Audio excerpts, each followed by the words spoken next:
So as you know, this month we are looking at an idea around servant leadership.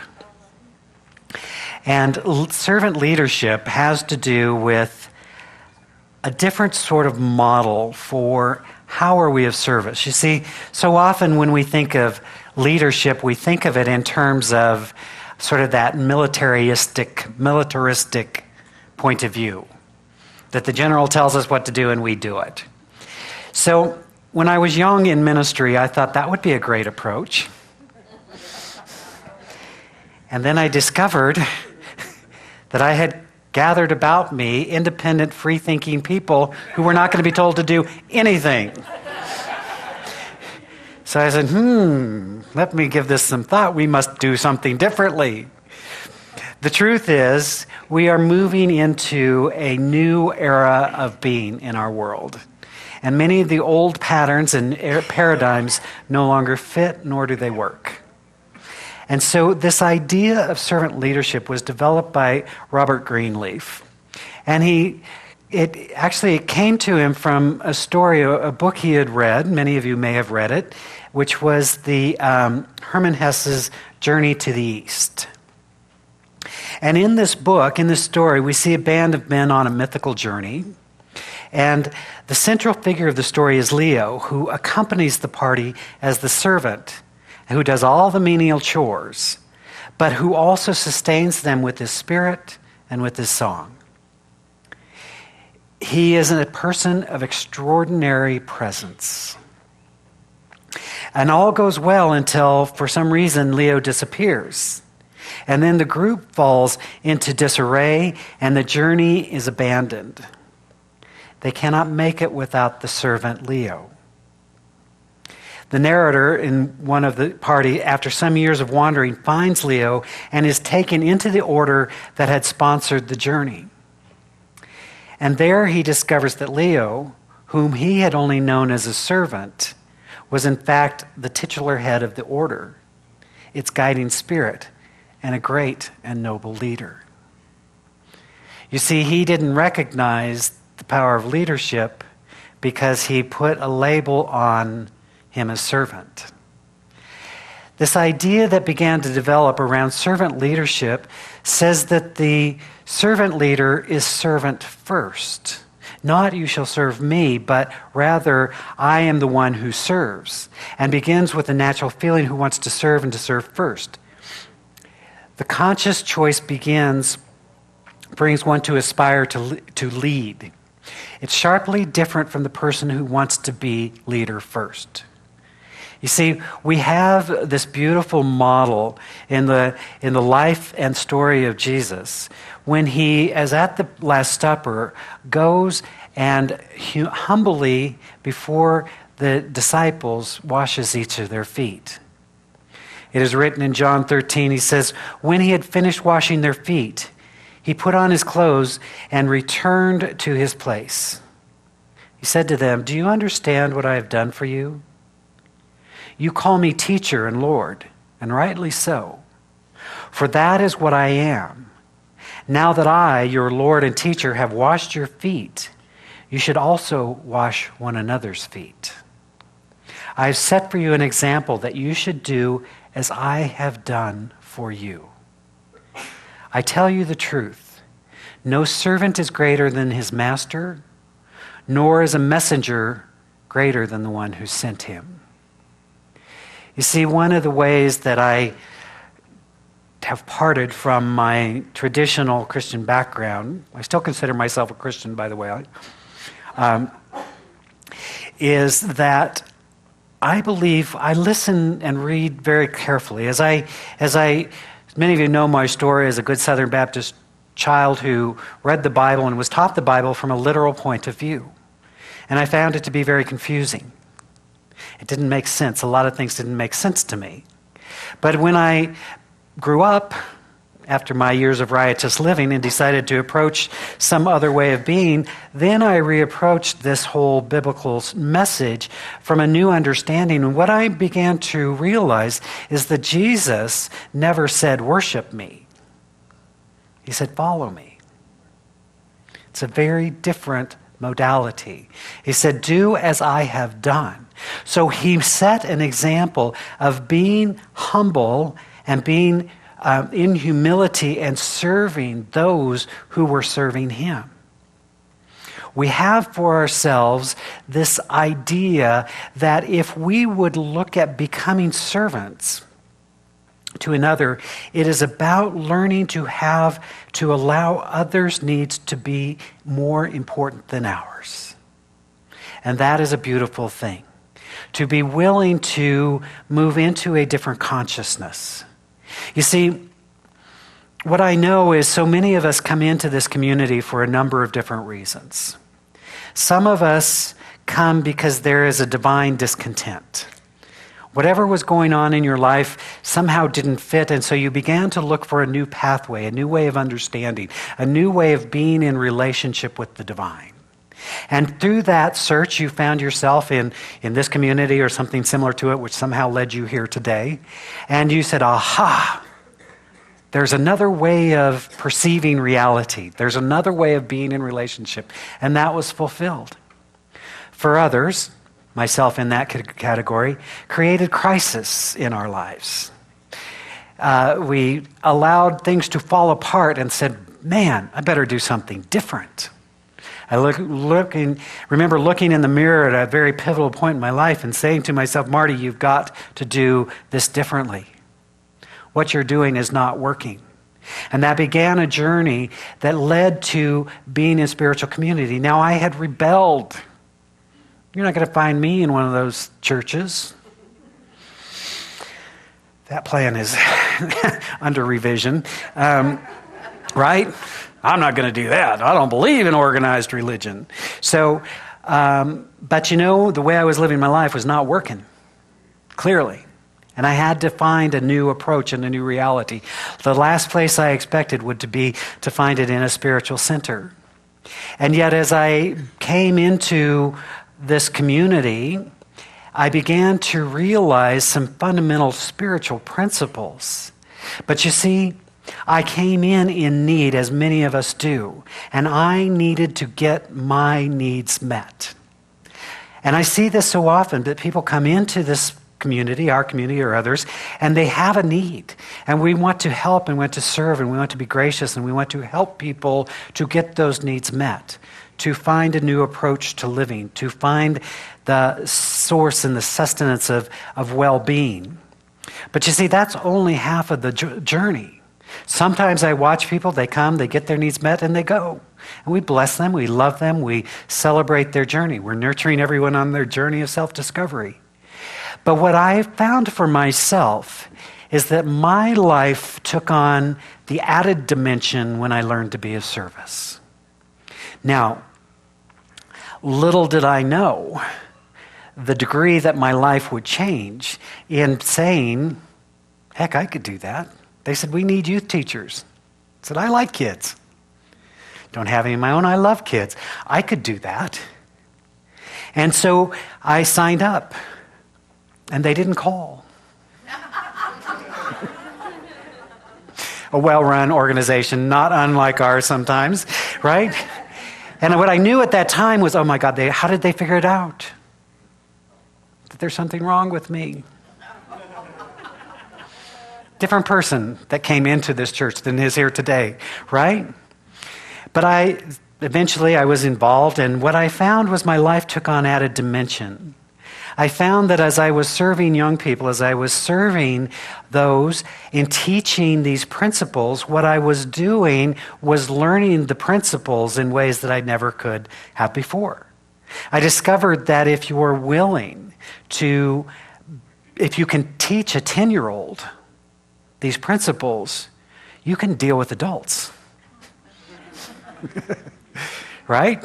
Actually, if you can teach a 10-year-old, you may have distilled the information and made it real for you. So rather than giving something away, I gained something greater. And this is the power of all spiritual practice, is that the more we give away, the more it comes back to us. Now, for me, I look at moms and I say, there is the ultimate in servant leadership.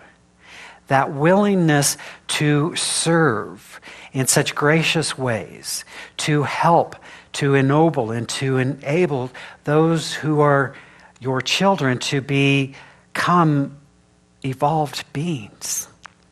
Now, I've met some of you, and I'm pretty sure none of us got it right 100% of the time. But a lot of us got a lot of it right. And the problem, I always say, the problem with having children is they do not come with an owner's manual. It's like, here you go, turn it on, figure out how to turn it off, right? And so we're all making it up as we go along. And so I watch this beautiful thing called motherhood. And, we're going to get to fatherhood in a month, and I promise you'll get we're going to honor you too and celebrate you too. But there's something, you can be a dad pretty easily. You can become a dad pretty easily with not a lot of investment, right? I don't have to explain all of this, do I? I mean, I think you can fill in there, right?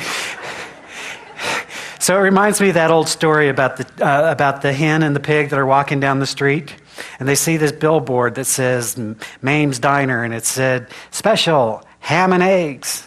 And the hen looks at the pig and says, oh, isn't that wonderful? We've got billing.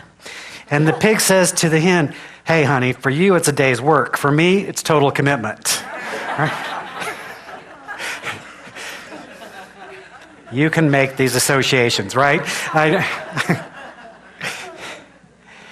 One of the things I love about the world in which we live and how we are evolving is I see how that relationship has changed. I see dads so much more engaged in the care and nurturing and upbringing of family. It's a beautiful thing. It is a balancing of energies.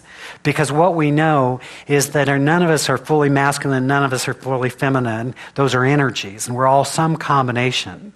And so in balancing and bringing that forward, it is a very beautiful thing. As I've watched that in my lifetime, and it really impresses me. It's exciting to me to watch men take such active roles in that. It excites me to see men in our youth program working with young people. It's a very important thing that we have masculine and feminine energies and recognize that it all is beautiful and wonderful. So moms are the great servant leaders. They are willing to be of service as they're bringing forward and hopefully nurturing something that eventually goes off on its own to serve others. It's a beautiful, beautiful thing. But you see, some of us get confused about service. Some of us confuse service, this gracious, loving service, with enabling. And enabling is doing for another that which they should be doing for themselves. I say it's a beautiful thing. It's a beautiful thing to help someone cross the road. But when they're 35 years old, no longer such a good thing, right? They need to be able to do this on their own at some point. And so this balancing between when am I being of service and when am I actually enabling somebody? Or the other extreme is when we move into that place of martyrdom. And the martyr, as we're using in this context, does for his or her own sake that service. See what a lovely and wonderful person I am. Gave you the best years of my life. Right?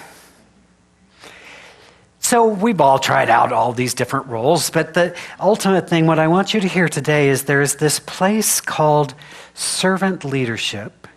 And the best test of it, and as Robert Greenleaf says, the best and most difficult to administer is, do those served grow as persons? Do they, while being served, become healthier, wiser, freer, more autonomous, more likely themselves to become servants? You see, there's a very different energy that goes with that. And we are working as a spiritual community to develop a consciousness of servant leadership, of moving into an understanding that we are in community together, and that each of us has a part to play in the larger community. old models of service have a few do everything and a lot do nothing, right? And then we watch as the few burn out and go away and they don't ever want to see us again. And then we look for new volunteers. Sorry, a little Freudian moment there, right? But in this model, what we see is that each of us has some contribution to make to the community. We had just yesterday, was that just yesterday? It was just yesterday. We had our Leadership Council retreat. And I have to say, we are incredibly blessed by our Leadership Council. Those who are on the Leadership Council, I want you to stand if you would, just so we can acknowledge you. Carol's here. I'm not sure who else. Somewhere at the earlier service. Carol, you're it. You're bearing witness. I guess we wore them out yesterday. No, many were here earlier.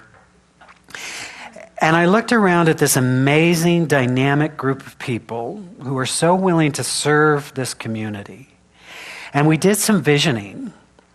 And I was having a little meltdown because I have to do that from time to time. And I'm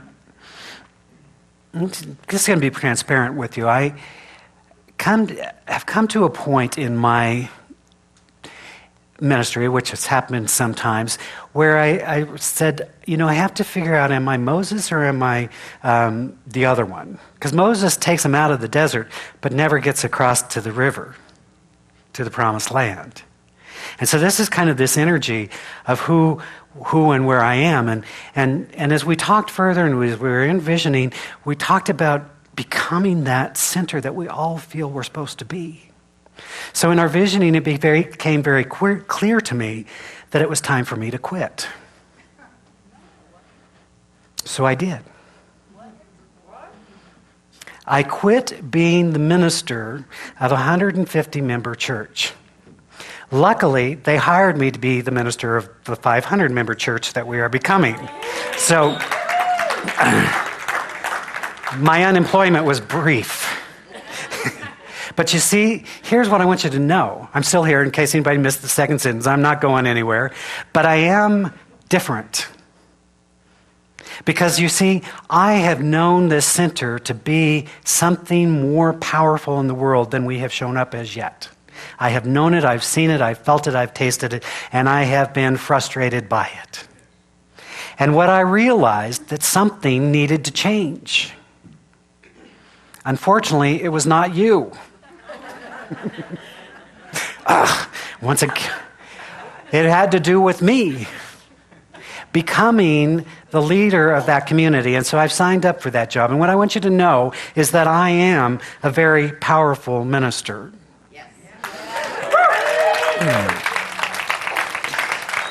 And I want you to know you are being ministered to by a powerful minister because you are a powerful community.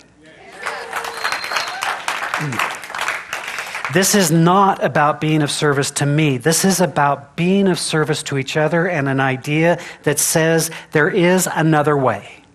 It may not be the better way, it may not be the right way, but for many of us it is the better way and it's the right way for us.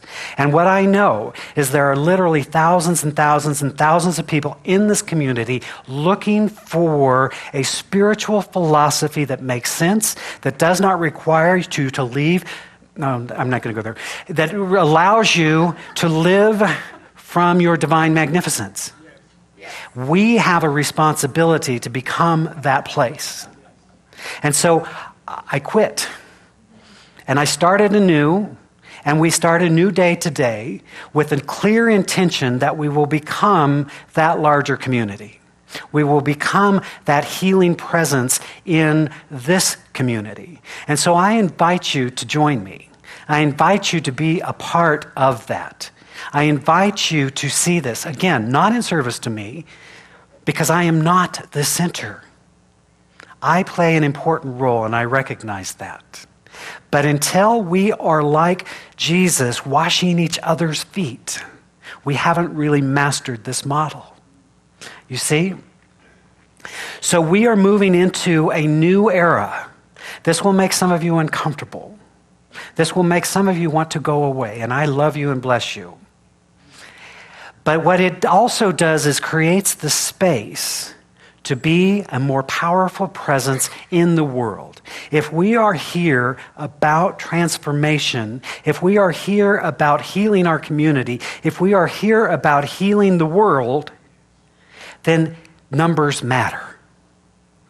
We don't have to do it all, but we have to stop playing small. This journey that we're on is about actualizing this. You see, it's a lovely thing to say, I'm one with God. Isn't that lovely? It sounds so nice. I am one with God. I'm a child of the divine. Blah, blah, blah, blah, blah. Because until we evidence it in our lives, until we are, like Leo, that presence, that dynamic presence in the world, we're not fully actualizing who we are. If you are, Jesus said this over and over and over to us, don't hide your light. Allow it to shine brightly. Be a loving presence. Be of service to each other. Do as I have done for you. And so I'm inviting you, as we move forward, I'm going to invite you to step up to your greater potential. I'm going to invite you to find a place of service in the community. I'm going to invite you to financially support the community.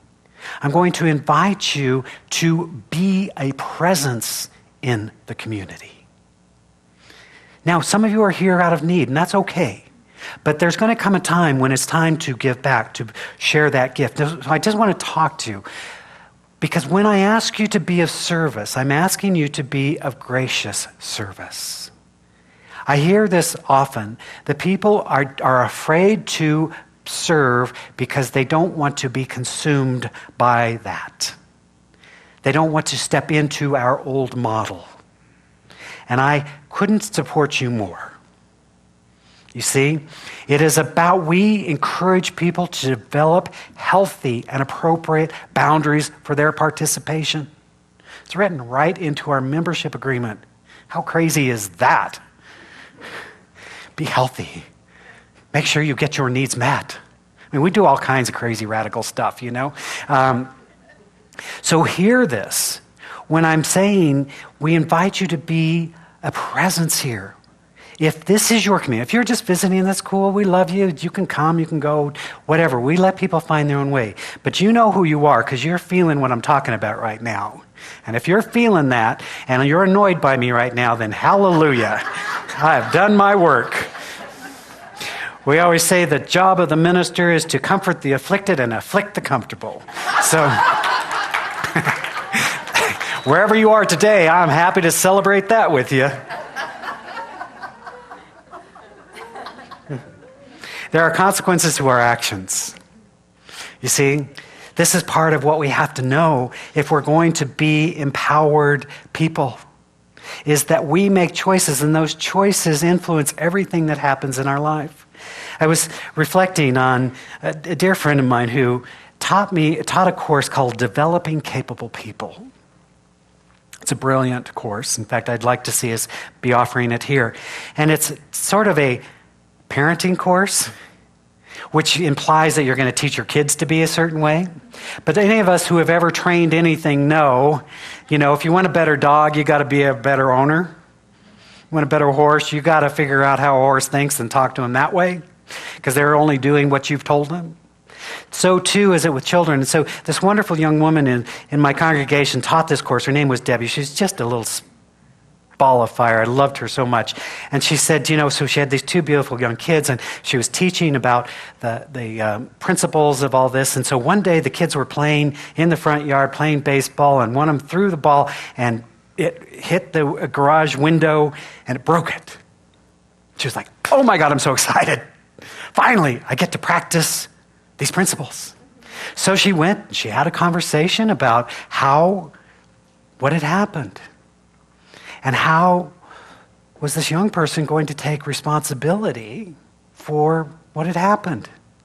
No shame, no blame, no you're a good kid, no you're a bad kid, no it doesn't matter, no we'll fix it. But here's a consequence of your action, and how do you think we should do this? He said, well, I've saved some money, and so how much do you think it will be? And she said, let's call and find out. And so he got to call and find out. He got to go through all the steps that a mature, empowered person would do to figure out how to solve the problem. And he got to solve the problem. Think there was any value in that? Learning that as an 8-year-old? You know, my mom, I love my mom dearly. I'll be talking to her soon. But I always joke with her about saying, you know, I was 18 years old before I found out that beds didn't make themselves. It was a shock to me when I moved out on my own. As a child, I left in the morning and it was unmade. I'd come home in the day. It was made. It was like, wow, we have magical beds. But she was one heck of a housekeeper. Trust me. That house was come kind of clean, right? We used to iron. Remember ironing clothes and stuff? Remember that? You know, goes along with typewriters and other things like that. God bless her. I love her so much.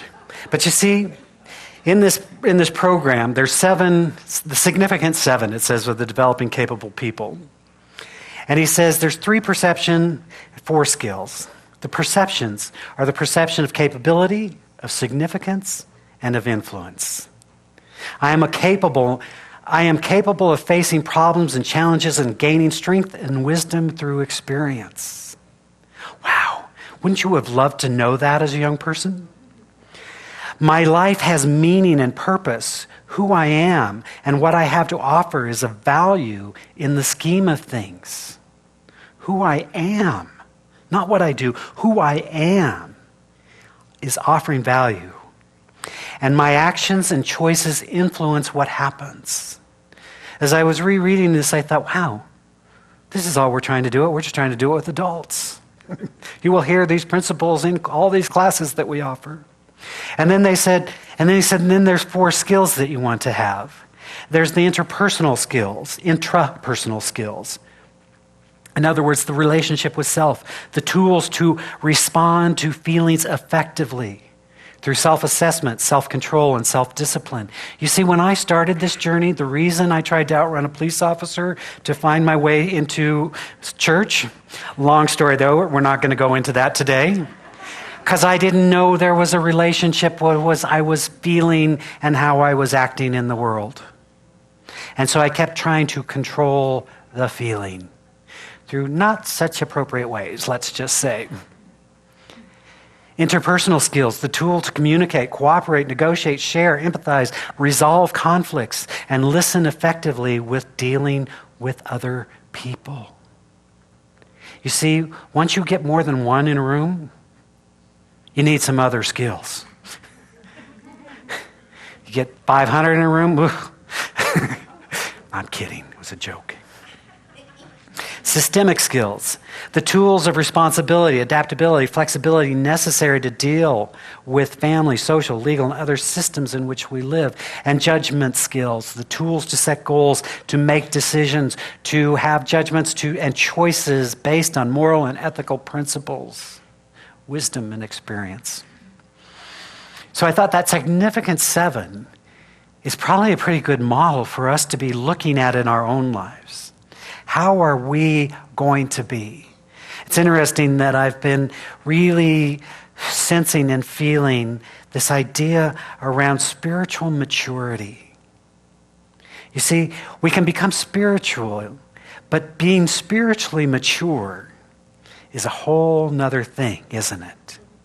It's that willingness to look at our lives and to realize that our lives out there are a reflection of who we are in here. Without shame, without blame, without guilt, but to simply know that what is happening in me and around me is because of me. And that if I want my life to be different, then I must grow and change. Hence, I had to quit my job yesterday so that I could accept my new job. I'm very clear for me what that means. And so we will be talking more and more about what it means to be part of a spiritually mature organization. We love you right where you are. We support you on your journey, and we will invite you to be part of a larger something if and when you are ready, so that you might fully experience yourself as a powerful presence in the world. We've played small long enough. So I want to say from the very bottom of my heart, thank you for being a blessing in my life. Thanks for hiring me back. Do appreciate that too. Grateful for that. And I am excited about who we are and where we are becoming in the world. Let us pray together, joining by our practitioners. As we simply join together in this moment, simply allowing our hearts to be open, to open our mind to the presence of divine wisdom, to realize in this holy instant that we are one with the all that is, that this divine presence, this divine life, this infinite something is expressing itself in and through and as all of creation. And therefore, it is this life presence that animates each one of us uniquely. And so we breathe into the awareness of the truth of our being, that right here, right now, we are spiritually whole, perfect, and complete. And we draw upon that awareness as we call forth the presence of divine love, this healing, transformative power. Whether we call it grace or the Christ or the Buddhic nature, there is an intelligence at work through each of us that is indeed greater than what we are, but is exactly what we are. And so we surrender to that. We allow that greater good to make itself known, and we are allowing our relationships to be healed and transformed through compassion, through forgiveness, through absolute unconditional love. It begins within and then all around us. We recognize and know that we are whole, perfect beings, and we allow that wholeness to reveal itself as health, as well-being, as vitality, operating through every cell and every system within our physical being, operating at every level of being, from the physical, the mental, the emotional, the spiritual. There is absolute spiritual perfection. We know that we are abundant beings. For we are one with the source and the substance of this Creator that has created all. So we open ourselves to experience that greater good. Something powerful is happening when we identify ourselves with our true divine nature. What a joy it is. The Master taught us, don't hide your light under a bushel. Rather, let it shine brightly that all might see. That we want to be that powerful presence of love, of peace, of compassion, of harmony in the world. That we are saying yes to this right here and now. The gift has already been given. And through our gracious service, we both give and receive of the divine bounty. And we recognize that we are blessed. We are blessed beyond measure. And because we are blessed, it is only natural to extend a blessing. We begin by blessing this spiritual community, this divine idea that is unfolding through us, attracting those who can be most served by the gifts and the love that we offer. We extend that blessing to all of our brothers and sisters around the planet. We're holding the high vision for a planet at peace, for a world that works for all. And as is our custom, we bless all priests, rabbis, ministers, teachers of every faith. For we recognize the many diverse pathways to the divine. We honor and celebrate them all. Where two or more are gathered, the I am is there, and we know that it is good. So let this be a day of rejoicing. Let this be a day of celebration. Let this be a day of new beginning and new possibility. All of creation begins from this moment forward. How grateful I am to know this truth. How grateful I am to release this word into that law that operates upon our consciousness, bringing forth the highest good for all concerned. How grateful I am to know that it is so, as together we say, and so it is.